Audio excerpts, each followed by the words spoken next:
Hugo Penedones, muito bem-vindo ao 45 Graus. Obrigadíssimo, José, é um prazer estar aqui. Nesta nova versão.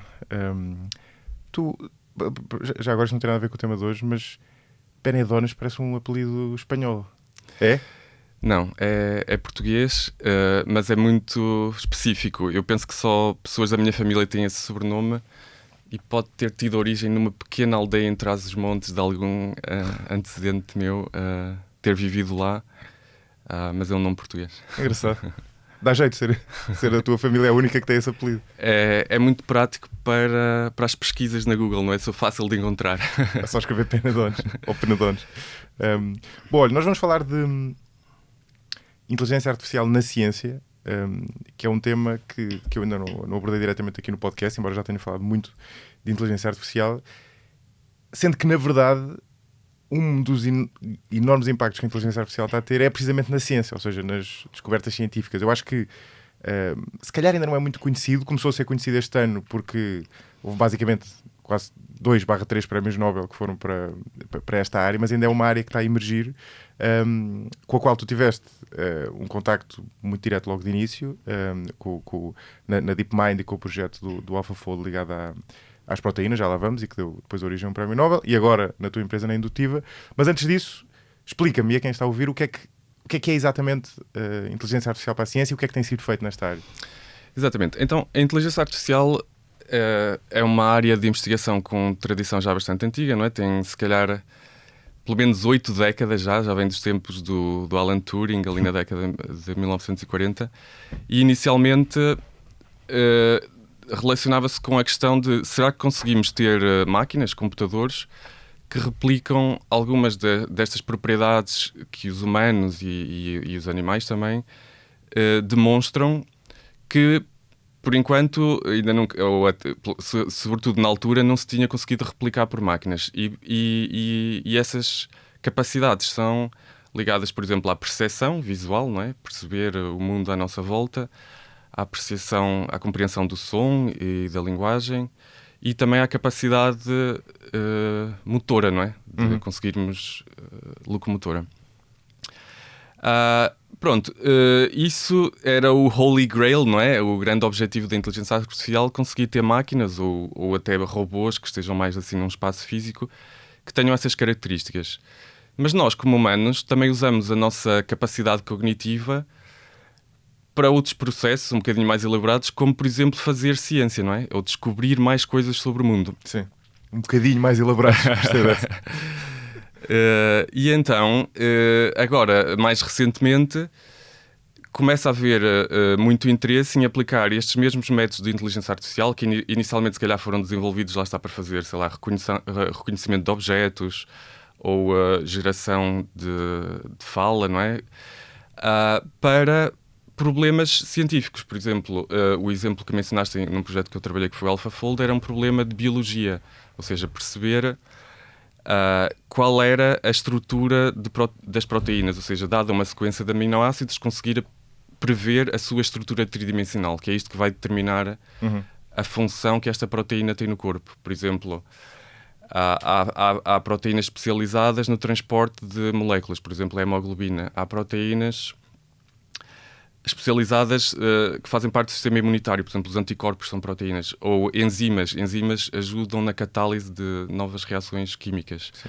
Na verdade é quase tudo proteínas. É quase tudo proteínas. Então, a partir do mesmo alfabeto básico de aminoácidos, que só existem 20 ou 21 diferentes, da maneira como são encadeados numa sequência longa de aminoácidos, pode dar origem a proteínas com estruturas diferentes e que vão ter funções radicalmente diferentes nas células.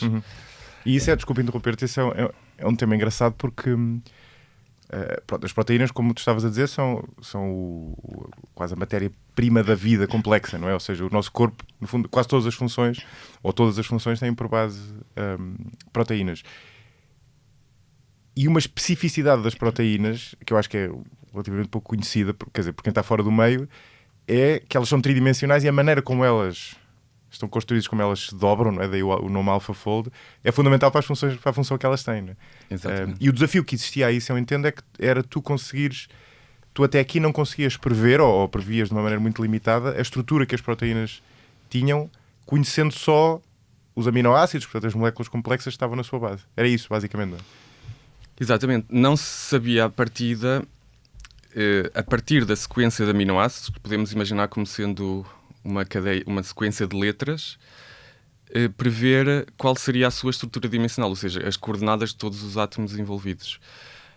O único método que existia era determinar isso experimentalmente, ou seja, em laboratório, mas isto é um processo lento e caro. Tentativa e erro. E então, durante algumas décadas, a comunidade científica foi acumulando uma base de dados, chama-se o Protein Data Bank, onde foram angariando estes resultados experimentais. Okay, para esta proteína, com esta sequência, a estrutura que se foi determinada experimentalmente foi esta. E tem lá as coordenadas de todos os átomos, etc. Mas isto foi feito para algumas dezenas de milhares de proteínas durante várias décadas, mas o número de sequências de proteínas conhecidas em células de seres vivos era mais da ordem dos 2 milhões. Ou seja, havia muitas proteínas para as quais a estrutura não era conhecida e para a qual não havia nenhum método computacional que fosse suficientemente preciso para fazer essa previsão com um nível semelhante ao que seria obtido experimentalmente. Uhum. Até que finalmente o AlphaFold, em particular a segunda versão, o AlphaFold 2, conseguiu começar a fazer previsões com um nível de accuracy muito próximo da experiência em laboratório. Uhum. E antes de irmos ao como é que isto foi feito, qual é a vantagem de ter acesso a este conhecimento? Ou seja, porque é que nós precisamos de saber, de conseguir prever a estrutura das proteínas com base nos aminoácidos? Que problemas é que isso está a permitir resolver ou vai permitir resolver? Sim. Ou por outras palavras, porque é que isso é um objetivo importante, não é? Exato. Pode acabar por ter várias aplicações, incluindo no desenho de novos fármacos para curar doenças, em particular com estas versões mais recentes em que, para além da previsão da estrutura da proteína, se começa a conseguir prever como é que ela interage com outras biomoléculas, seja DNA ou RNA ou uma pequena molécula de um fármaco que se está a tentar ver se liga com essa proteína.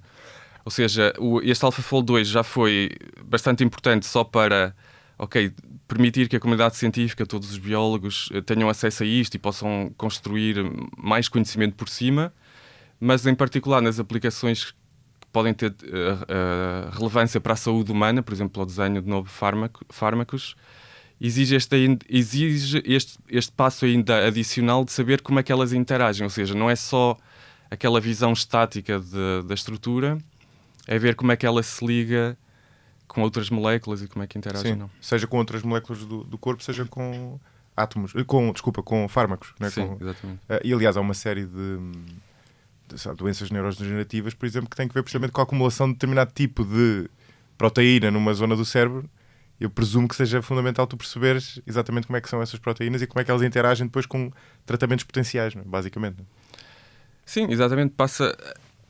A tendência atual tem sido uma certa digitalização também deste mundo físico, não é? Ou seja, a partir do momento em que nós conseguirmos gradualmente simular o comportamento destas moléculas, destas macromoléculas orgânicas, de modo muito mais rápido e controlado num computador, vai acelerar muito o processo por comparação a um processo experimental no laboratório que pode demorar semanas ou meses, ou num desenho de novo fármaco pode ser um processo que demora anos, não é? Sim.